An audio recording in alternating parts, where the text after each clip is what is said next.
একসঙ্গে দুই সন্তানের কপিন। সামনে দাঁড়িয়ে অসহায়ের মতো তাকিয়ে আছেন বাবা আব্দুল মালেক। মরদেহ গ্রহণ করতে গিয়ে কয়েক কদম এগিয়েই থমকে দাঁড়ান তিনি। এরপর বুক ফাটা কান্নায় উচ্চারণ করেন এমন কিছু কথা যা শুনেই মুহূর্তের জন্য স্তব্ধ হয়ে যায় হযরত শাহজালাল আন্তর্জাতিক বিমানবন্দরের পরিবেশ। সজীব, দুই বাবা এভাবে বুঝি রিজার্ভ দিয়েছি আমি। বাবা যদি টিকিট কাটিয়ে হচ্ছে আমার বাবা কইছে আমি ঠেলি উড়াইছি, ঠেলি উড়াইছি 7 মাস 3 দিন। আমার বাবা এ বাবা হইলো 1 মাসে 11 দিন মারা গেছে। বড় বাবা বাইডন যাই। সৌদি আরব থেকে কপিনবন্দি হয়ে দেশে ফিরেছেন লক্ষ্মীপুরের চন্দ্রগঞ্জ উপজেলার গণিপুর গ্রামের দুই সহোদর ফয়েজ আহমেদ সজীব ও ফরহাদ হোসেন সুজন। গত 15 জুলাই গভীর রাতে রিয়াদ থেকে জেদ্দা যাওয়ার পথে তাদের প্রাইভেট কারকে বিপরীত দিক থেকে আসা একটি গাড়ি সজোরে ধাক্কা দেয়। ভয়াবহ সেই দুর্ঘটনায় গুরুতর আহত হয়ে ঘটনাস্থলে প্রাণ হারান দুই ভাই। দুর্ঘটনার 12 দিন পর আজ বিকেল 5টায় বিমান বাংলাদেশ এয়ারলাইন্সের একটি ফ্লাইটে ঢাকার হযরত শাহজালাল আন্তর্জাতিক বিমানবন্দরে পৌঁছায় দুই ভাইয়ের মরদেহ। দুপুর থেকে বিমানবন্দরে অপেক্ষা করছিলেন তাদের বাবা, পরিবারের সদস্য ও স্বজনরা। মরদেহ গ্রহণ করতে এসে কান্নায় ভেঙে পড়েন স্বজনরা। পরিবারের দাবি, সরকারিভাবে মরদেহ দেশে আনার আবেদন করা হলেও স্থানীয় সহকর্মী ও প্রবাসী স্বজনদের আর্থিক সহযোগিতায় শেষ পর্যন্ত দেশে আনা সম্ভব হয়েছে দুই ভাইয়ের মরদেহ। নিজেদের খরচে এখান তো নিতেছি, এখানের লোকে সহযোগিতা করছে আর এর বন্ধু বান্ধবের সহযোগিতার পরে আমার লাশ পাঠাইতেছে বাংলাদেশও। আমরা বাংলাদেশও সহযোগিতা করতেছে, এই দেশে করতেছে না। এই দেশে কোনো সহযোগিতা নেই।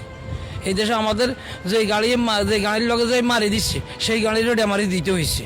অ্যাম্বুলেন্সের ব্যাপার বা খরচের ব্যাপার বা এখানে ওয়েজার্নার্স থেকে যে সিস্টেমটা, এখানে যে টাকাটা পাবে দাফন কাফনের জন্য এই ব্যাপারে কথা বলছি। অ্যাপ্লিকেশন দিছি গাড়ির জন্য, অ্যাম্বুলেন্সের জন্য। আর ওদের পক্ষ থেকে একটা অ্যাম্বুলেন্স চাইছি, অ্যাম্বুলেন্সটা বিনা খরচে দেওয়ার জন্য বলছি। তো এখানে সামথিং কিছু খরচ দেওয়া লাগবে। জীবিকার তাগিদে ধার দেনা করে প্রথমে বড় ছেলে ফয়েজ আহমেদকে সৌদি আরবে পাঠিয়েছিলেন বাবা আব্দুল মালেক। পরে বড় ভাইয়ের হাত ধরেই সৌদি আরবে যান ছোট ভাই ফরহাদ হোসেন সুজন। কর্মজীবনেও ছিলেন একসঙ্গে। ভাগ্য যেন লিখে রেখেছিল একই পরিণতি। মৃত্যুর পরও পাশাপাশি কপিনে চড়ে একসাথে ফিরলেন জন্মভূমিতে। দেশবাসীর কাছে আমি দোয়া চাইতেছি আমার ছেলের জন্য। দুই ছেলে আমি হারাইছি, আমার 3 ছেলে। আমার এই 2 ছেলে মেজে আর বড়, এই 2 ছেলে ওর হারাইছি। পরবর্তী এখন আইসি ছেলেগুলোর নেওয়ার জন্য আমি এখান থেকে স্বপ্ন পাবে না। 7 মাস 3 দিনের আগে বড় ছেলের মেজে ছেলের উড়ে দিয়ে গেছি। আর বড় ছেলের 1 মাসে 11 দিন 16 দিন আইসি লাশ নিতাম বলি।